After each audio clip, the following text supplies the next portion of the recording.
Apa kabar pemirsa? Kembali berjumpa dalam Bincang Siang bersama saya Devi Putri yang akan menemani waktu istirahat Anda beberapa saat ke depan.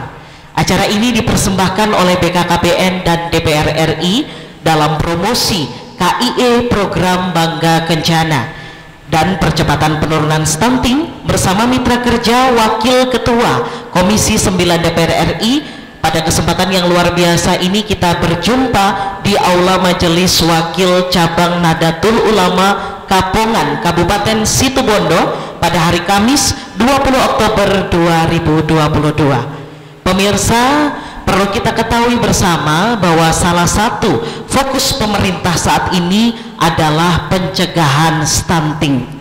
Perlu kita pahami juga bahwa remaja adalah calon orang tua di masa mendatang.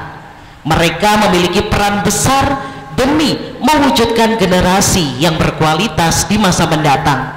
Upaya tepat guna dalam pencegahan stunting berawal dari remaja. Seperti halnya tema kita hari ini, pengasuhan efektif bagi remaja dalam rangka mencegah stunting.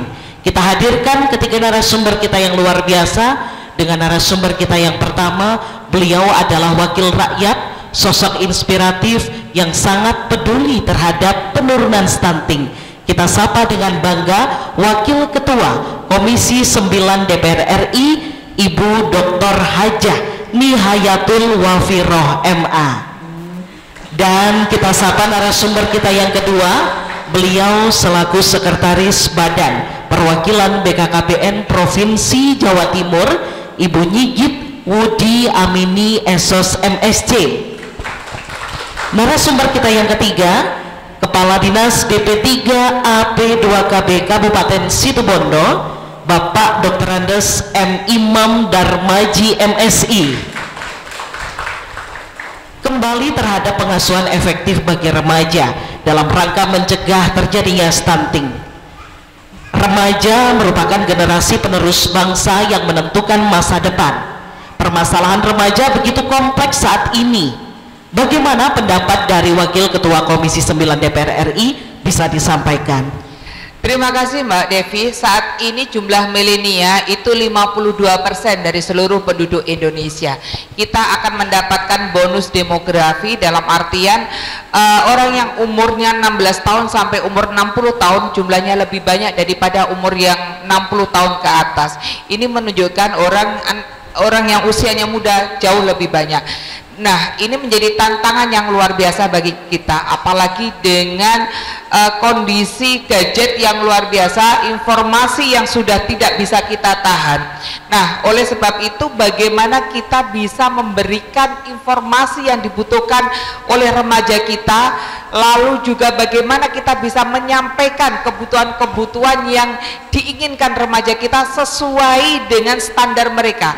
Anak remaja kita ini sangat kreatif, open-minded, dan pergaulannya cukup luas.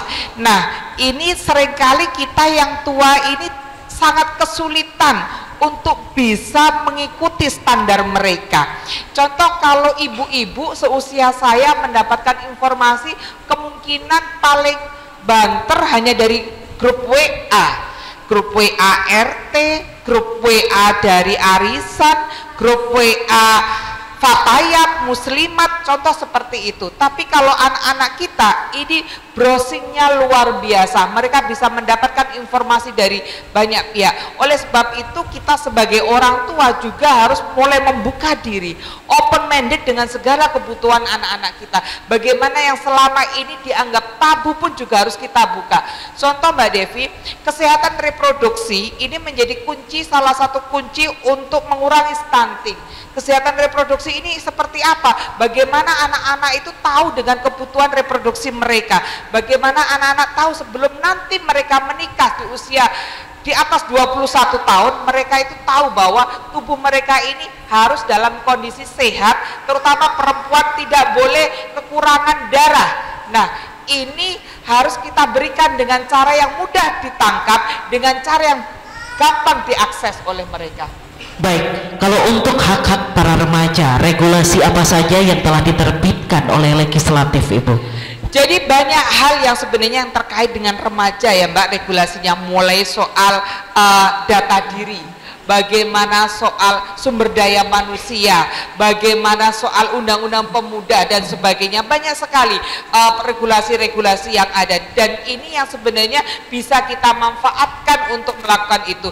Dan sekarang sebenarnya kalau kita melihat banyak kebijakan-kebijakan yang sangat berpihak kepada remaja, bagaimana setiap kementerian ini membuka peluang yang luar biasa kepada remaja untuk berpartisipasi. BKKBN ini punya program namanya generasi berencana. Bagaimana dengan generasi berencana itu untuk mengatakan tidak pada pernikahan dini, mengatakan tidak untuk narkoba, mengatakan tidak untuk free sex. Kalau saya mengatakan tidak ada yang seks yang free, tapi unsafe sex, seks yang tidak aman atau seks yang tidak direncanakan betul gitu. Nah, ini yang sebenarnya terus digalakkan di beberapa pihak. Contoh juga bagaimana di kementerian-kementerian yang lain, bagaimana memberikan kesempatan anak muda untuk memulai pekerjaan, startup dan sebagainya.